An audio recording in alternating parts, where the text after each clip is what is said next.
Olá, meu nome é Alex. No vídeo de hoje eu quero falar um pouquinho mais sobre a criatividade. Eu quero abordar ela a partir de um ponto de vista um pouco diferente do que a gente costuma ver por aí. A ideia então é entender um pouco melhor da onde que vem a criatividade, da onde vem a inspiração, como que a gente pode pensar sobre isso. Então vamos lá. Para a gente entender melhor essa questão, a gente precisa fazer um percurso histórico. Se a gente pegar lá os gregos, a gente vai ter uma linha do tempo muito interessante que vai mostrar o desenvolvimento dessa ideia e como ela chega até os tempos atuais. Em Homero e Platão, por exemplo, fica claro ali de como que essa questão da criatividade era pensada. Os artistas gregos e também mais tarde os romanos acreditavam que o seu poder de criação se devia às musas. A chamada pelas musas, no início do poema épico Ilíada, de autoria atribuída ao poeta Homero, evidencia que aquilo que era contado pelo poeta não era entendido como uma criação própria. As musas eram a fonte de inspiração. Homero e outros poetas da antiguidade não se viam como autores de suas obras, mas sim como mediações através das quais as vozes divinas se manifestavam. Até mesmo Platão, o maior oponente dos poetas, estava convencido de que, de fato, isso acontecia. Somente os artistas escolhidos é que poderiam criar novas formas, ordens e regras. Esse tipo de pensamento, ele perdurou durante muitos séculos, até que a gente chega no período renascentista, onde começa a mudar um pouco essa relação dos homens com a criatividade. E o que muda ali? Basicamente, há uma mudança de ênfase. Cada vez mais, a questão é de que como um artista pode influenciar outros artistas a serem criativos? E se é possível fazer a transmissão dessa criatividade? Com isso, então, a inspiração divina ela passa para o segundo plano e a questão ali passa a ser de como que é possível transmitir essa inspiração entre os artistas. E com o passar do tempo, então, ali, a inspiração divina ela começa a desaparecer. E um outro período que vai ser muito importante e que há uma mudança ainda maior nessa questão da criatividade acontece no período iluminista, no século XVIII, quando a força da imaginação, em alemão a Einbildungskraft, passa a ser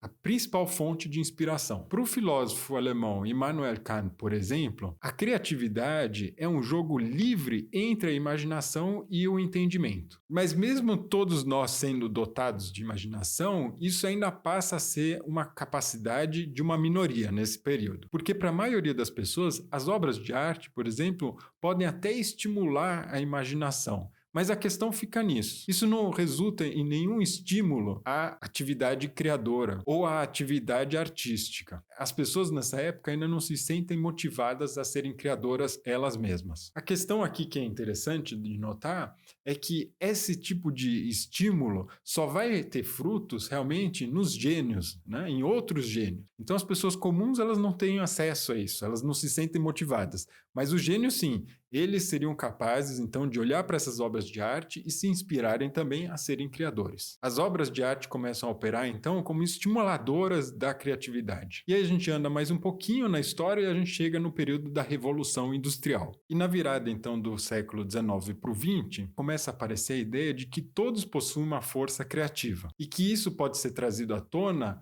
graças à exposição a obras de arte. Isso tem duas consequências bastante importantes. Primeiro, todos podem ser contagiados com a criatividade. Segundo, que quem é responsável por isso são as obras de arte. Então aqui a gente pode ver que há essa relação entre a obra de arte e a inspiração. Então a obra de arte passa a ser um motivo de inspiração e ela passa a transmitir isso para as outras pessoas também. Então todo mundo se sente capacitado a se inspirar pela arte em primeiro lugar e depois também começar a ser artista ou, enfim, também começar a criar a partir desta inspiração. No início do século XX, a gente vai ter um período de incubação onde que essa ideia passa a ganhar cada vez mais força na medida em que a gente vai ter alguns artistas, algumas personalidades que vão propor e vão reforçar essa ideia de que todos nós somos artistas. Uma dessas pessoas bastante importantes é Joseph Beuys, que é um artista alemão que propagou bastante a ideia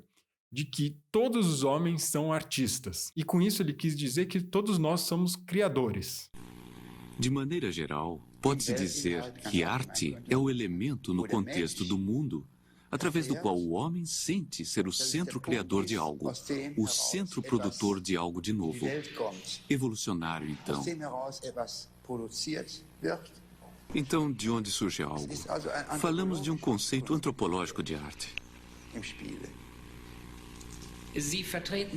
O senhor defende o ponto de vista de que todo mundo é artista. Esta maneira de descascar é uma ação criadora?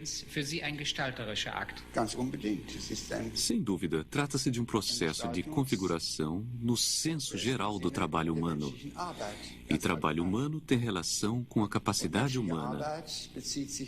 Entretanto, é fato conhecido que existem pessoas que não possuem essa capacidade física devido a uma enfermidade, por exemplo.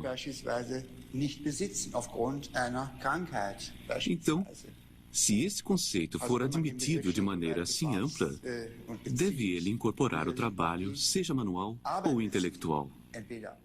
A questão para Beuys, que é muito interessante, é que basta a gente provocar isso. Então, as obras de Beuys eram provocações para a criatividade. Essa é uma visão que, por exemplo, o artista Franz Walter também compartilha. Ele vai dizer que todos têm a capacidade criativa, a questão é que ela pode estar bloqueada ou distorcida. Então, é uma questão basicamente de desencobrir, né, desencapar essa criatividade. E aí a gente já começa a entender que a questão nossa, que está tão próxima da gente, essa busca por inspiração, ela começa a fazer parte da nossa vida. Principalmente para quem trabalha com isso, para quem trabalha com processos criativos. Então a gente vai em busca de criatividade e de inspiração porque a gente se entende como possíveis criadores e também como inspirados à medida que a gente olha para essas obras. E além disso, a gente sabe que o próprio acesso a obras de arte se democratizou bastante,